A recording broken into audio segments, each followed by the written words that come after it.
आपण आलो आहोत संगमनेरमधील हाय क्लास हाय प्रोफाईल करोडपती नागरिकांच्या परिसरामध्ये. पालिकेचं खरोखर कौतुक केलं पाहिजे की पालिकेने इथं खूप अरुंद रस्ता म्हणजे खूप मोठा रस्ता, उत्तम प्रकारची झाडं, साईडला मुक्या जनावरांसाठी पिण्याच्या पाण्याची सोय, इथे एक छोटंसं गार्डन आहे. खरोखर पालिकेचं कौतुक केलं पाहिजे. आता याची विरुद्ध बाजू आपण बघूया. दुसरी बाजू म्हणजे नॅशनल हायवे पासून ऋणानुबंध मंगल कार्यालयाच्या आतमधला जो रस्ता आहे, या रस्त्याची दुरावस्था बघा. हा रस्ता इकडे जातो सह्याद्री कॉलेजच्या पाठीमागच्या बाजूना वडर वस्तीकडे. त्या वस्तीच्या खालतून महाराष्ट्र स्टेट इलेक्ट्रिसिटी बोर्ड यांचं ग्राउंड आहे. या ग्राउंडवर खूप कचरा साचलेला आहे आणि इथं पण खूप घाण आहे.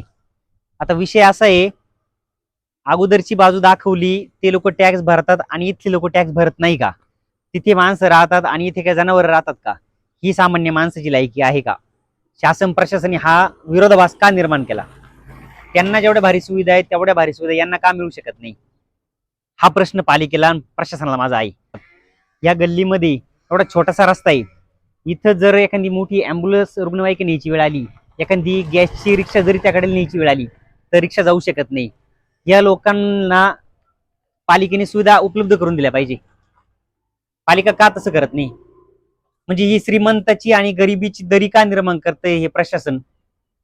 म्हणजे श्रीमंतीचा दर वाढतो, गरिबांचा दर घसरत चाललाय, गरीब होत चाललाय, श्रीमंत होत चाललाय. हा विरोधाभास का करते शासन प्रशासन पालिका? तर सर्वांना न्याय मिळून दिला पाहिजे एवढीच अपेक्षा आहे आणि गरिबांना सुद्धा सर्व सुविधा मिळाल्या पाहिजे एवढीच अपेक्षा आहे प्रशासनाकडून आपली. धन्यवाद.